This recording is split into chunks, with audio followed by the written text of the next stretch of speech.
हिजो मात्रै सर्वोच्च अदालतले चाहिँ तपाईको 13-14 वर्ष अगाडिको मुद्दालाई चाहिँ त्यो जुन तामिलनाडुमा रहेको मुद्दा थियो त्यसलाई चाहिँ अगाडि बढाउने निर्णय गरेको छ।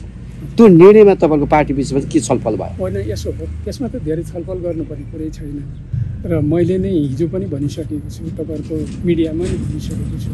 अब कुनै पनि कुराको टिप्पणी गर्दाखेरि, धारणा व्यक्त गर्दाखेरि त्यसको चाहिँ पुरै अध्ययन गर्नुपर्छ नि त।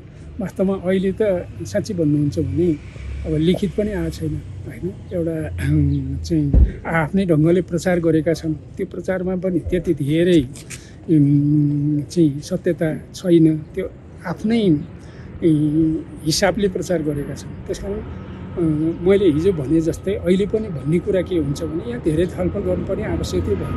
अहिले पनि के हुन्छ भने जब त्यो पूर्ण पाठ आउँछ नि, पूर्ण पाठ आइसकेपछि त्यसलाई राम्रोसित अध्ययन गरिसकेपछि राम्रोसित धारणा व्यक्त गर्ने कुरा नै ठिक हुन्छ।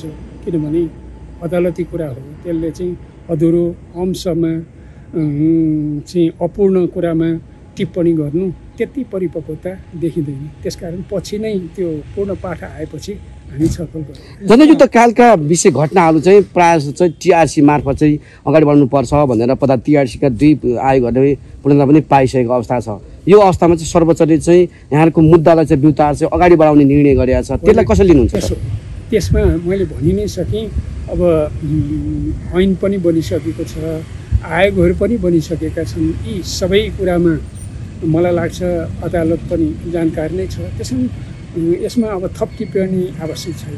भनेपछि त्यो मुद्दा बढेकोमा यहाँहरू सकारात्मक हुनुहुन्छ कि के? होइन, यसो त्यसमा त्यो चाहिँ अहिले भने नि मैले त्यहाँ चाहिँ यसो र उसो भन्ने नै छैन। त्यो अध्ययन गर्नु पऱ्यो नि। फुल फ्लेजमा अध्ययन गरेपछि मात्रै राम्रोसित प्रष्टसित धारणा राख्न सकिन्छ। यो छ नि वाइसिएलको विषयमा तपाईँहरूको यो निर्वाचनमा जाँदाखेरि चाहिँ क्वालिटीको लिडरसिप आउँदैन भन्ने त्यो आएको होइन, त्यसो चाहिँ होइन। निर्वाचन हुँदै हुँदैन भन्ने पनि छैन हाम्रो।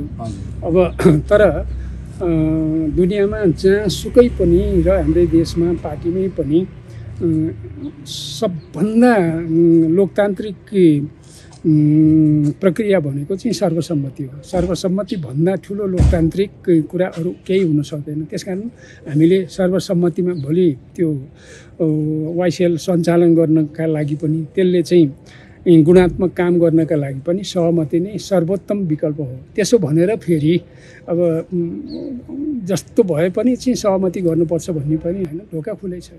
अर्को पनि जस्तै संसद खोल्ने पक्षमा तपाईँहरू अब राजी भएको हो संसद खोलेर जाने कि तपाईँहरू छानबिन समिति गठन गर्नुपर्छ अनि मात्रै संसद खोल्ने भन्ने पक्षमा के हो? यसो हो, अहिले कुरा हुँदैछ होइन, सरकारसित पनि कुरा हुँदैछ, उता कार्यव्यवस्था समितिमा पनि कुरा हुँदैछ। अहिले हाम्रो प्रमुख सचेतक त यहाँ पनि आउनु भएको थिएन, त्यहाँ चाहिँ कार्यव्यवस्था समितिमा छलफल गर्दै हुनुहुन्छ।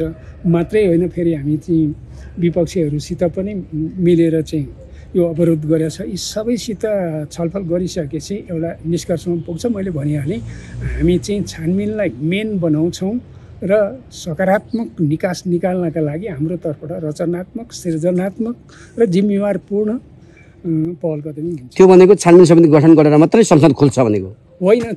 त्यसलाई चाहिँ यसरी बुझौँ। मैले अहिले नै भन्दाखेरि तपाईँलाई अझ प्रश्न भनौँ न, उता चाहिँ सरकारसित अनि आज फेरि कुरा हुनु छ होइन, अर्कोतिर चाहिँ विपक्षीका पार्टीहरूसित नि कुरा हुनु छ र त्यो कुरा नभइकन अहिले चाहिँ मैले हाम्रो पार्टीको मात्रै धारणा व्यक्त गर्दाखेरि त्यो अपूर्ण हुन्छ क्या। पार्टीको धारणा चाहिँ संसद खोलेर जाने हो, मिलेर जान्छन्। अब यसो हुन्छ क्या, हाम्रो पार्टी त त्यस्तो चाहिँ छ कि अब रचनात्मक, सृजनात्मक भनेपछि त्यहाँ आउने सकारात्मक कुराहरूलाई सबैलाई ग्रहण गर्छ क्या। त्यसले ती ग्रहण गरिसकेपछि एउटा अब भनौँ न यो चाहिँ सकारात्मक वातावरण बनाउन, निकास निकाल्नका लागि चाहिँ नयाँ नयाँ तर्कहरू आउलान्। दिनहरू बित्दैछन् नि, जति दिन बितिए उति नयाँ नयाँ तर्कहरू, नयाँ नयाँ चाहिँ उपायहरू निस्कन्छन्।